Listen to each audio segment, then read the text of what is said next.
Our Master of Ceremonies is no other than that distinguished professor from Turkey Hollow, Professor Schnitzel. Okay. Well, good afternoon, ladies and people. It's good to see you here, and I know by golly you come to learn a little bit about the Pennsylvania Dutch. As you noticed everything today here, we are all dressed up in our best, because we knew you'd be coming from different foreign countries. Some are here from New Jersey. Some are here from New York State. I know we got a gentleman here from Connecticut. That's one of the New English states up there. They got a state up there called Maine, but we don't have anybody here from Maine today.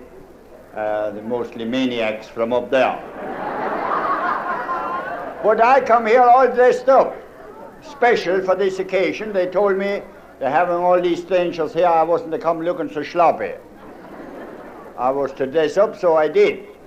I bought myself a brand new seersucker suit. And they told me this thing's gonna wear like iron, and I believe them. It's getting all rusty already. And then I got a new hat from my wife for a present. Well, I guess it was a present. I came home unexpected the other night, and this was on the table.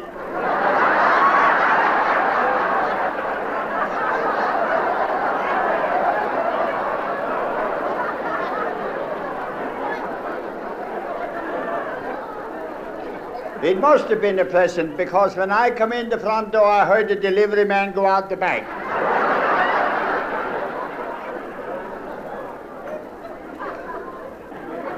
I walked down the street the other night in Turkey Hollow, where I live, and a big fat lady comes down the street. She looks me over, she says, "How would you like to take a chance with me?" I says, "Well, a fat chance I got." But I took her out. Then the next night she called me up. She says, "Professor, what are you going to do tonight?" I says, "Nothing." But she says, "In that case, you better stay home. That's all you done last night."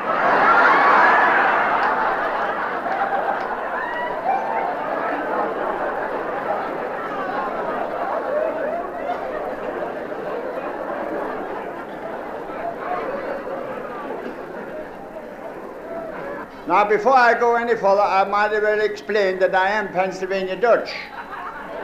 Because if you hear me talk English, you might not think that I'm Dutch. See, what we say sometimes, we mean it to come out right, but it comes out hinner's fiddle. You know, the front end comes last or something like that. Because when we translate the Dutch into English, it don't make, you know. I take, for instance, we say, throw the horse over the fence some hay. Well, now that sounds funny, eh? But that's the way we talk. But the English, the Dutch would be, schmeißt der Karl, wenn ich heu über der Fence will. And that's what makes, when you translate it into English, it comes out backwards. Now, like, for instance, we say, make the light out. But that ain't right. You should say, out in the light. See, it's using the right kind of English. That's very important. Take one of our friends here in the group. He has a daughter, just came home from college. And she was explaining to Pop, she says, "Pop, the yard looks so wonderful nice this year. The flowers are so nice, the grass is so nice. How in the world did you do it?" Well, he says it wasn't easy. It took a lot of hard work and 24 loads of manure. Well, she didn't like this very much.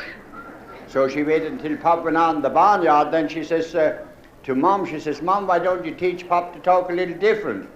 She says, "Why, what's wrong? He talks all right." "Yeah, but," she says, "I asked him how he got the yard so nice and the grass so green. And he says, lots of hard work and 24 loads of manure. Why can't you get him to say fertilizer?" Mom says, "Just shut up. It took me 25 years to get him to say manure."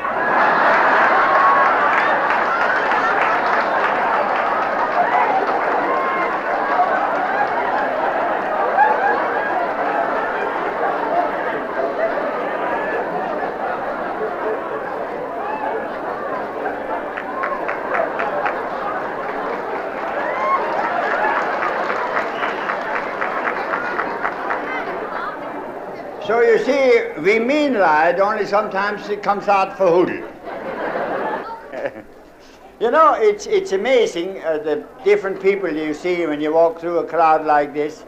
I seen a fellow over here not too long ago from Massachusetts, and they're all over. They're all over. And I travel around quite a bit. I get as far as Allentown. Yeah, and well, Lancaster. The other day I was up to York, Pennsylvania. And it just so happened that my neighbor lady found out I was going up to York, Mrs. Griesemer. She's one of them old Wunderfitzes, you know. She says, I understand you're going up to York. I says, yeah, that's right. Well, she says, do me a favor, will you? I says, I will if I can. What is it? Well, she says, I have a boy that lives up in York, and he hasn't written me a letter for 20 years. I wish you'd look him up and tell him to write to me once. Well, I says, I'll be glad to do it. I says, where does he live? She says, I don't know exactly. All I know is he lives up there somewhere in a little white house. That's all I know. Well, I says, that ain't much to go on. Well, I says, what's his name? She says, Donald. Donald Griesemer, but we only call him Don for short. Well, I says, I'll try it. So when I got up to York, I stopped outside the town there at one of them gas stations, and I asked the man there, I says, do you know where is a little white house?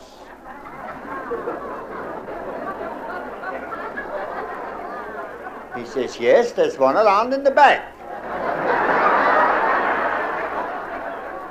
And I went back, and by golly, there it was. And I seen a fella coming out, putting on his coat. I says, are you done?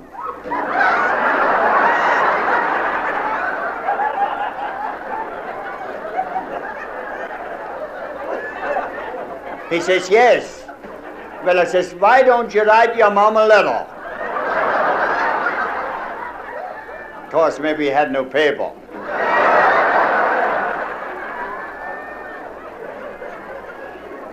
But I guess everything come out all right anyhow.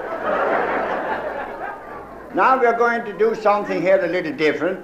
We're going to show you the form of entertainment that we used to have many years ago, before the radio and before television and before movies and before automobiles. We used to dance. What they called barn dancing in those days, we call it hoedowning today.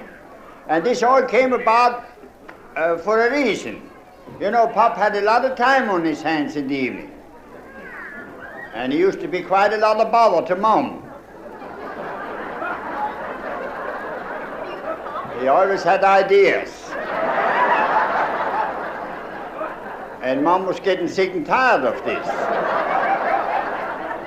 So she says to him one night, she says, Pop, let's go down to the village hotel and let's have some fun down there. So when they were down, they drank a couple, you know, juices, you know. And then they says, let's have a dance. So that's where they started this barn dancing. And you could see after you watch them dance, by the time Pop got home at night, he was glad to go to sleep.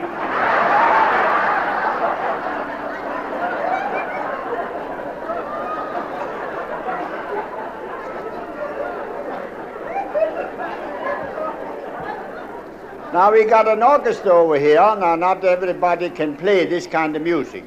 This is special kind of music. I used to have a band like that myself at one time, but I gave them up. Half of them were playing fast and half were playing slow. It was one of those half-fast bands.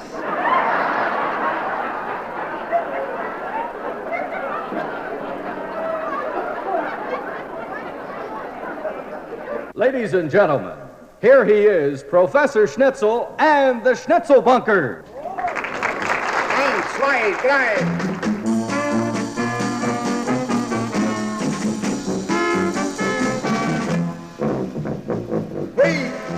Wait till the sun shines, Nellie, and the gray skies turn to blue.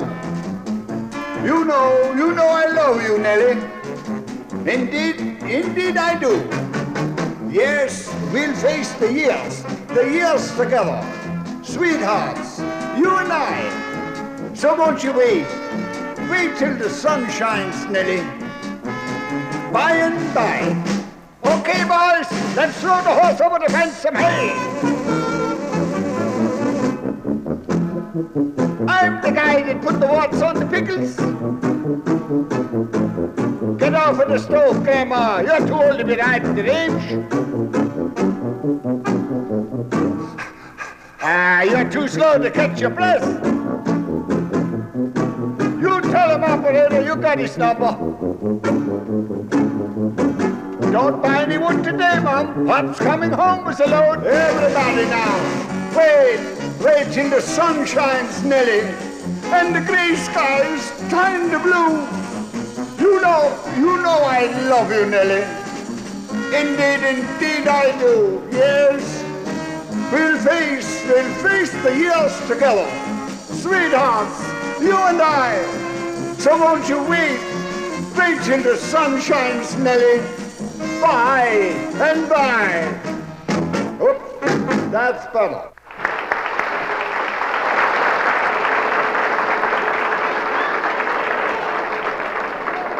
Well, that's quite a dancer there, I would say. That is Tiny, the fellow you've seen there, Tiny. And he won't quit. He just keeps going. He likes it, though. He likes it. Has a lot of fun. His mother-in-law is one of them sickly women, you know. She's got diabetics, you know. And they got to be very careful what they eat.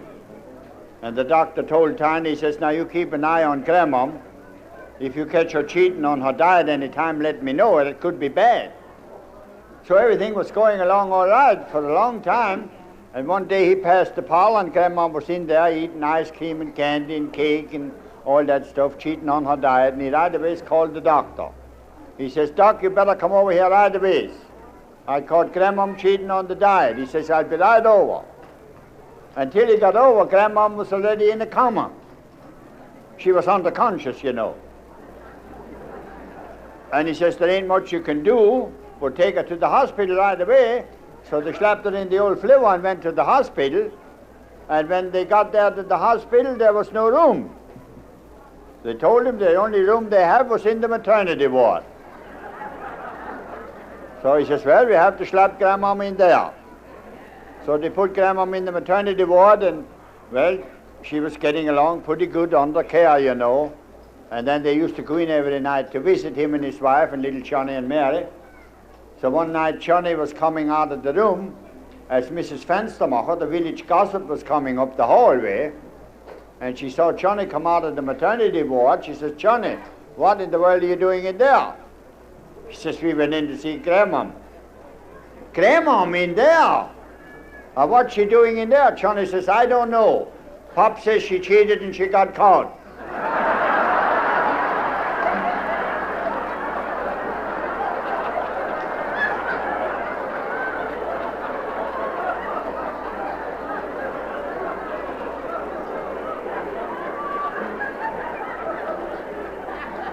So girls, watch out for your sugar. And now, here he is, the last of the Red Hot Papas, Professor Schnitzel. 1, 2, 3, spiel.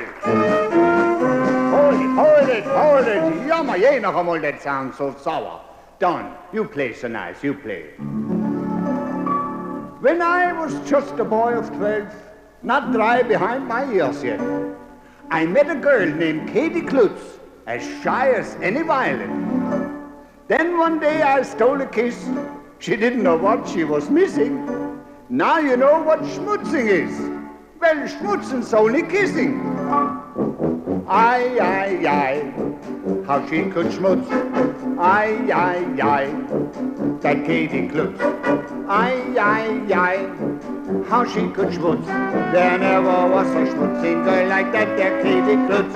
She was my hon, my sugar bun. She was my one desire. I schmutzed her and she schmutzed me till we set our hearts on fire. Ay, how she could schmutz. Ay, that Katy Klutz. Ay, how she could schmutz. There never was a schmutzing girl like that there Katy Klutz. Viva Katy. Her hair was gold, her lips for it. She had a winning way. The way she schmutzed me, I'll remember till my dying day. Oh, aye, aye, aye, how she could schmutz. Aye, aye, aye, that Katy Klutz. Aye, aye, aye, how she could schmutz. You never saw a schmutzing girl like that, Katy Klutz. There never was such schmutzing girl like Katy Klutz. Well, imagine something like that.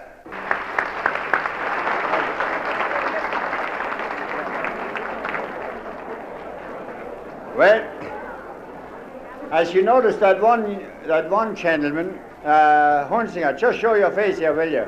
I just want him to see you. That's the man there. He does a lot of traveling. He and his wife and the youngster, and they take trips, you know. And all last summer, I believe, they went on a train ride, and he has a little boy that is kind of small for his age. He's 13 years old, but he's still in short pants. So when he got on the train, he says, "What is the fare here?" to the conductor. And he told the conductor, he says, "This boy is 13. Well, the conductor says, "We have a ruling on the train. For long pants, you pay full fare, and for short pants, only half fare." He says, "All right, Mom," he says, "this time you can ride for nothing."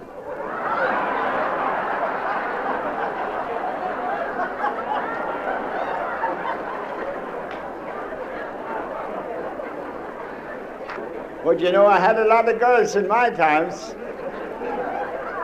I remember once I used to go with a school teacher. She was a nice girl. She had a lot of class, but no principal. One day I went to visit her at school, and she didn't know I was snuffling around in the back of the room there.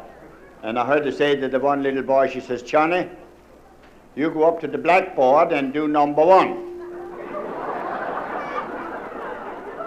And she says, "Susie, you go up and do number 2.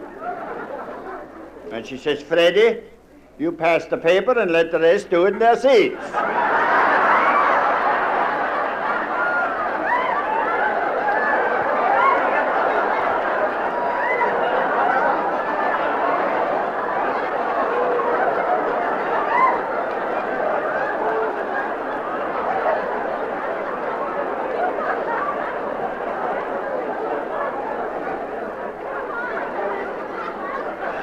So it was quite a problem.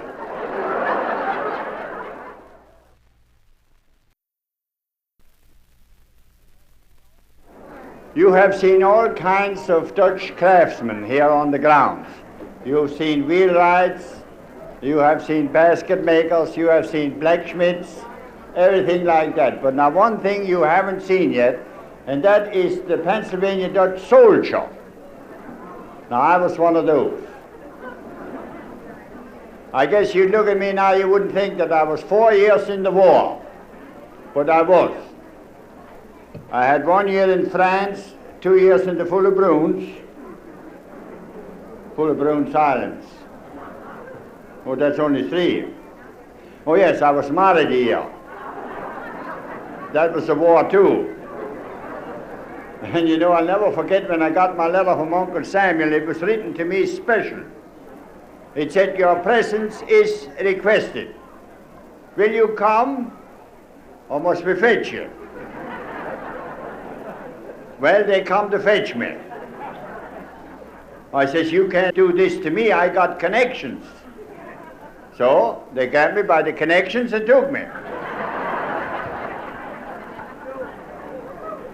They took me down to the dock center where they take all the men, and as soon as I walk in, some fella hollers, he says, "Aye, jammer nog eenmaal, look what the wind blew in." I says, "The wind nix, it was the draft." Then they took me in a room there, and a fella asked me whole lots of dumb questions. He says, "What's your name?" I says, "Professor Schnitzel." "No," he says, "What's your full name?" Well, I says, "It's the same as when I'm sober." "No," he says, "what's the front, the middle, and the behind name?" I says, Professor Herman F. Schnitzel. He says, what's the F for? He was a Klutz captain. I says, F is for Philip. And then he says, born? Well, I said, sure, I was born. Do you think I was hatched? He says, where was you born? I says, U.S. He says, you mean United States? I says, no, upstairs.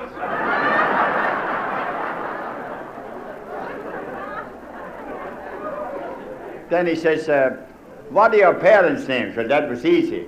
I knew them all my life. I says, Mama and Papa. But I says, they were always fighting. From morning to night, this was nothing but fight, fight. He says, I don't want to hear that. He says, what I want to know is, who was your father? Well, do not matter. I says, that's what they were always fighting about.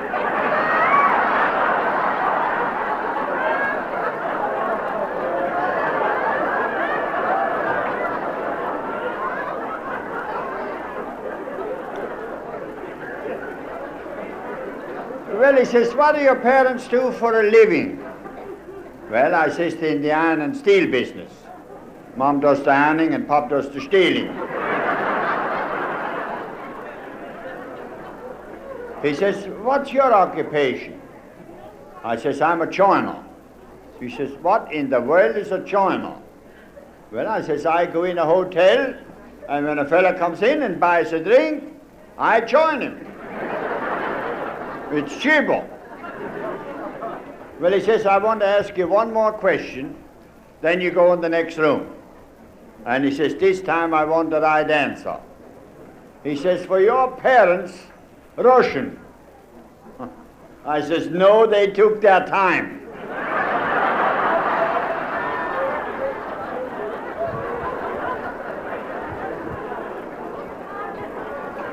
And it paid him too. So I went into the next room, and as soon as I walk in the door, some big fat sergeant hollers at me. He says, take off your clothing. Now imagine something like that. I never even saw that fella before. I was never introduced to him. He says, take him off. I says, no, I won't. He says, take him off. I says, no, I won't. And the funniest thing happened, I took him off.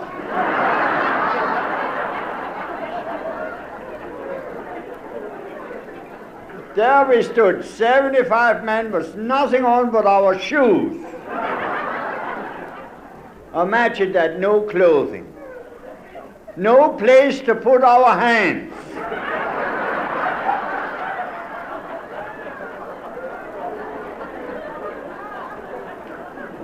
"75 men all in a straight line." And I looked down the line.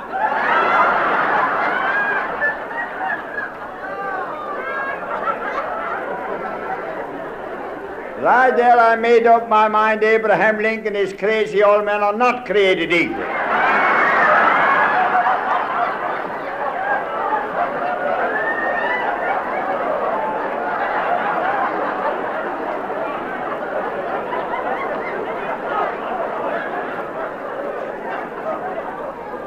Why, some had feet that big.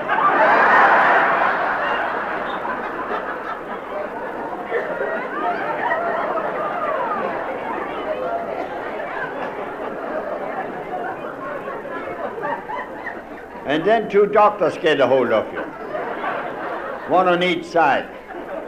One looks in one ear and one looks in the other. And if they can see each other, you ain't in the army.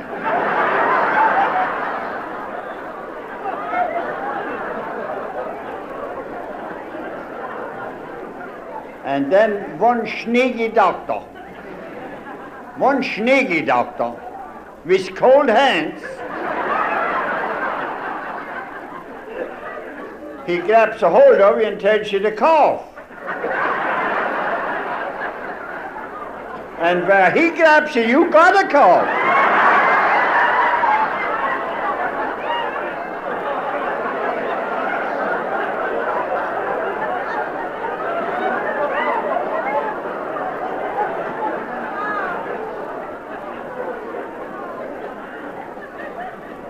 And then one doctor, he made a mistake.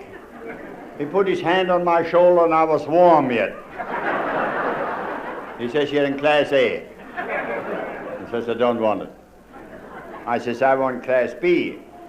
He says, what do you mean class B? I says, that means I want to be here when they go and I want to be here when they come back. Well, he says, you don't know it, but you're on your way to France right now. And on the way down to the dock where we got on the boat, we had a sergeant who stuttered. And before that son of a gun could holler halt, 12 of us was overboard.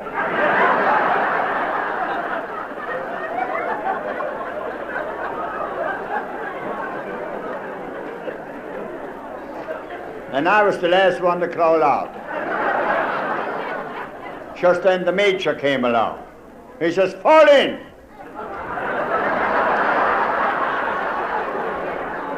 I says, do not bother, I just crawled out.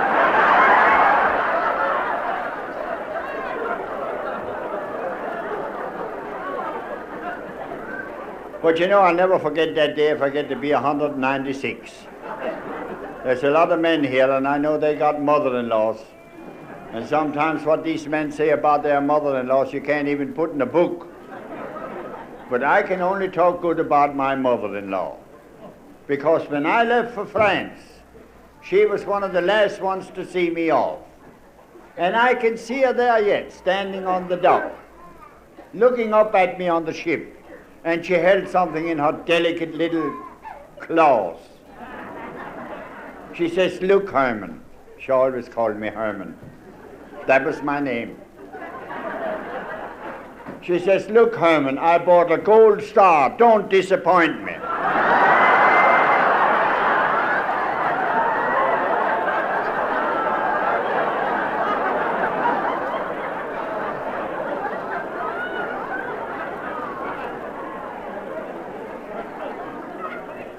And then they told me I was going to go by boat all the way to France.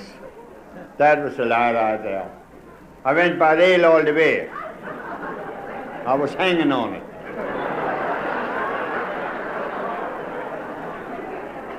Some smart aleck says, what's the matter, buddy, if you got a weak stomach?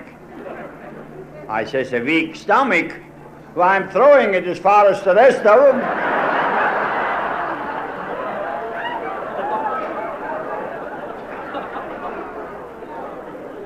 One night I was on top ship. I didn't see him, but I heard the captain say, I believe the moon's coming up. Oi, oi, oi, I says, must that come up yet?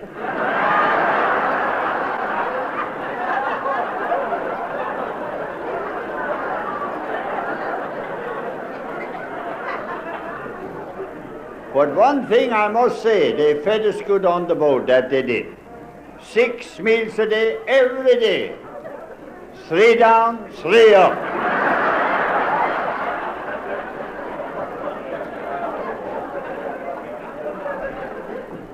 And then they told me when I'd get on the other side, I'd see a whole lot of nice French mademoiselles. Ay, ay, ay, ay, ay. All I saw was a couple of jackasses and I got them. 2 jackasses and an ammunition wagon, that was my job. Mule train Schnitzel, they called me. One day I was driving around out there on nobody's land. Well, I guess it was nobody. Nobody's was there anyhow. And an airplane was flying around and he seen me down below. And he lets go a shooting cracker. And that comes down. Boom! There go the jackasses. He flew around some more and lets go another shooting cracker. Boom! There goes the ammunition wagon. I got off then.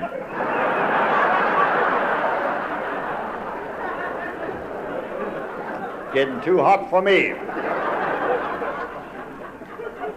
But while I was standing there, he lets go another shooting cracker, and that comes down and explodes right alongside of me.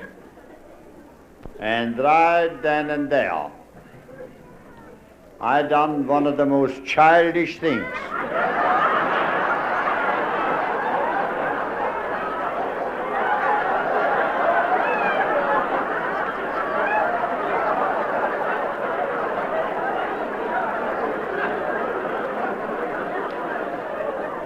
started to run.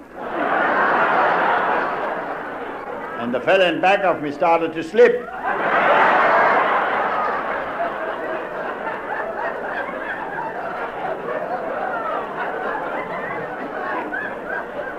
I was running and he was slipping. He thought I was using fluid drive.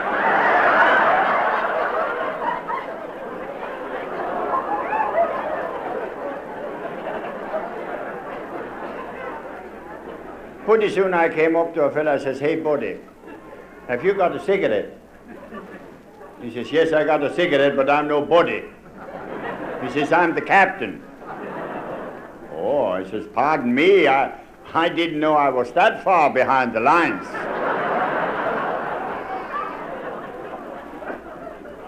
Well, he says, "Young fella, anybody that's this far back must be a coward.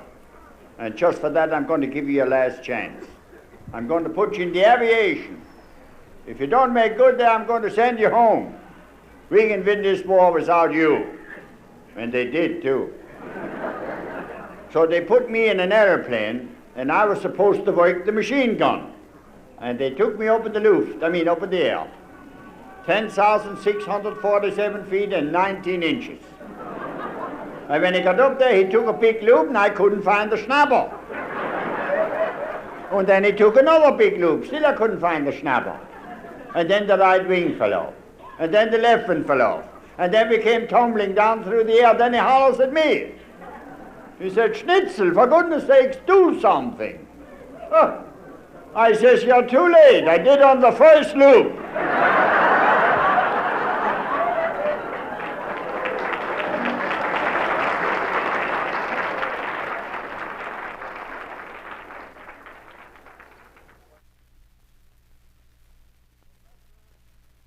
Professor Herman Schnitzel, the mayor of Turkey Hollow.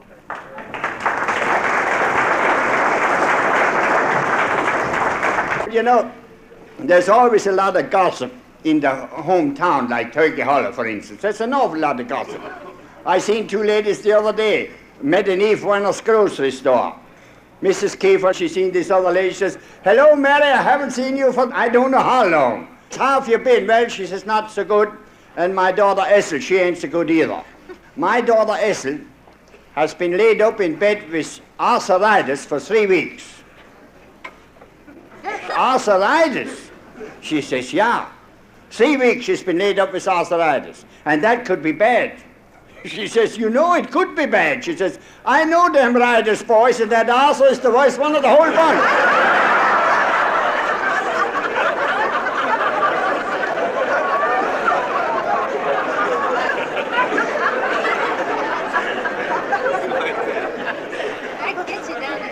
You think them riders boys are bad. You should know that Cherry Himmelreich. Now there's a fella, he never goes on unless he comes home with a good load. Yes, that's right. And my Uncle Louis was over at their house, quite some time ago, painting on the inside. My Uncle Louis was a painter by trade and by accident. And he was over painting up on the second floor, and he just had the hallway finished that night, and he was going to come back the next day and paint the kitchen. So he went home, and that night Cherry Himmelreich come home all loaded up again as usual. And when he got up to the top of the steps, he stumbled and fell, and his hand went right against this wall, you know, with the new paint. And he was trying to straighten it out in the dark, you know. And his wife come out of the room, she says, "Get into bed, you drunken pig, get away here. I'll have Louis fix it the first thing in the morning." So when Uncle Louis come over the next morning, she says, "Louis, where are you going to work today?" He says, "I'm going to work in the kitchen." Well, she says, "Before you go in the kitchen, I want you to come along upstairs with me. I want to show you where my husband put his hand last night."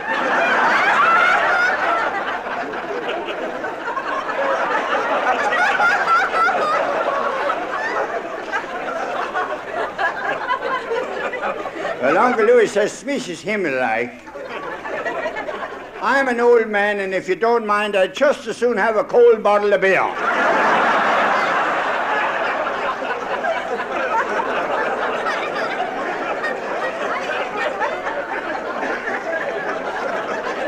But Uncle Louis was a good family man. Well, so am I. I'm a good family man, too. Whenever I go away, and I travel a lot, whenever I go away, I always take my wife along.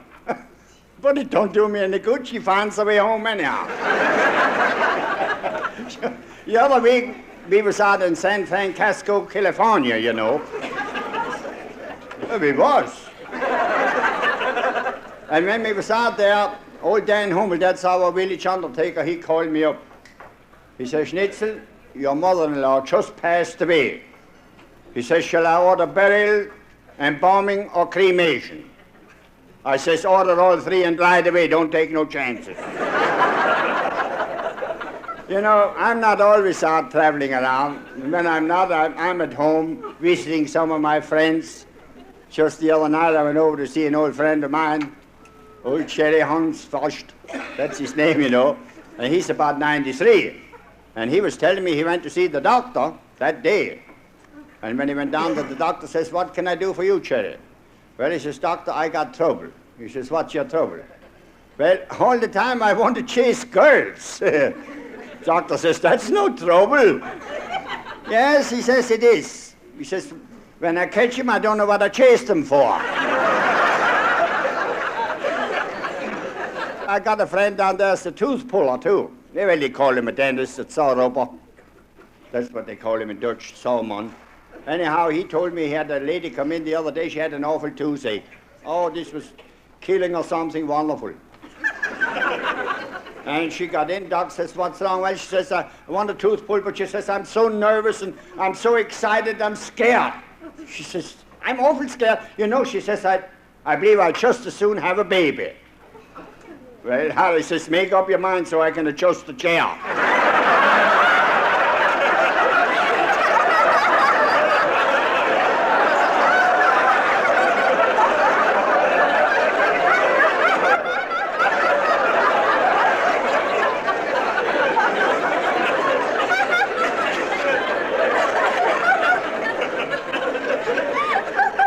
One of our other neighbors down there, Mrs. Martin, she has a young daughter that's just starting to go out with the fellas now. And Mom Martin was giving her some information. She says, now you're going to watch yourself when you go out with these fellas. They take you out to the carnival or the picnic, and then they buy you some popcorn and ice cream and soda pop, and then they want to go for a ride. And then they want to park somewhere, and then when they park, they want to put their head on your shoulder, and that's when I start to worry. So the next morning when she come home, she says, Mom, you were right. You were right, exactly. He took me to the carnival, and then he got me some popcorn and some soda and some ice cream, and then he says, let's go for a ride. And then we took a ride, and then he started to park, and he was just about ready to put his head on my shoulder. I says, hey, nix, come raus. Let me put my head on your shoulder. Let your mom worry.